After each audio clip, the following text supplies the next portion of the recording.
As of 8:45 ng umaga po rin, sir. Dito ako sa harap ng Pine House 1. Yung ginagawang bakod po dito, bali dito na po, sir, si Kuya Edwin. Katulungan po ni Kuya Ato.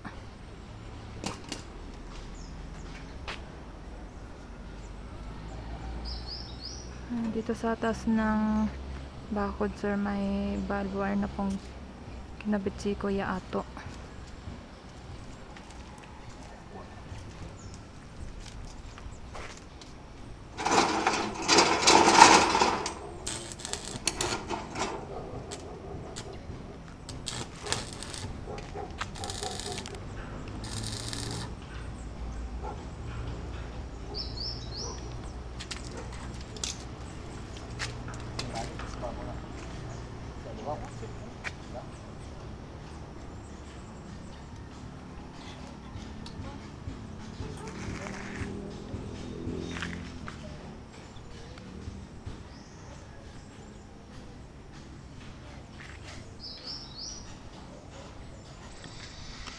Go.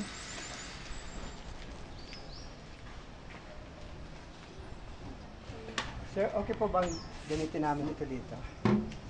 Sa pababa ng hagdan. Ilalagay namin dito nito. Tapos, susundan namin itong railings. Paganda po. Para tumaas ito.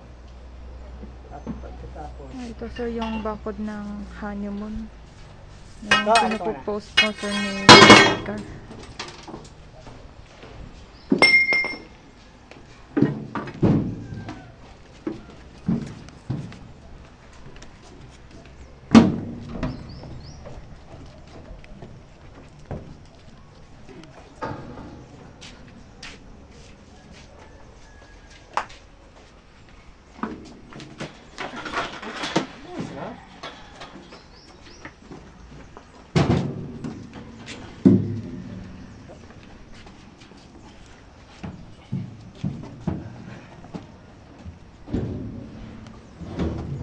lalagyan namin dito.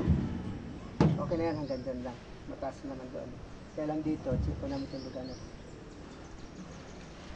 mababa pa rin po siya.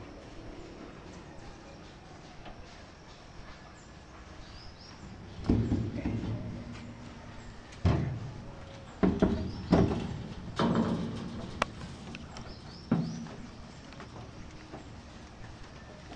Ito po siya yung tinatabakod natin doon.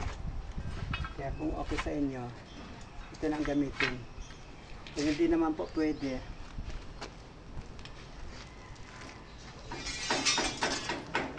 maglalagay kami dito ng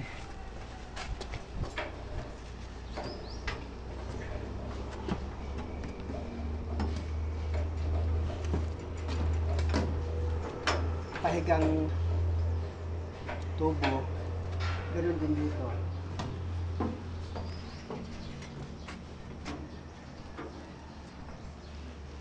Doon namin pa ilalagay yung barbed wire para hindi masugatan. Kagaya din po nito.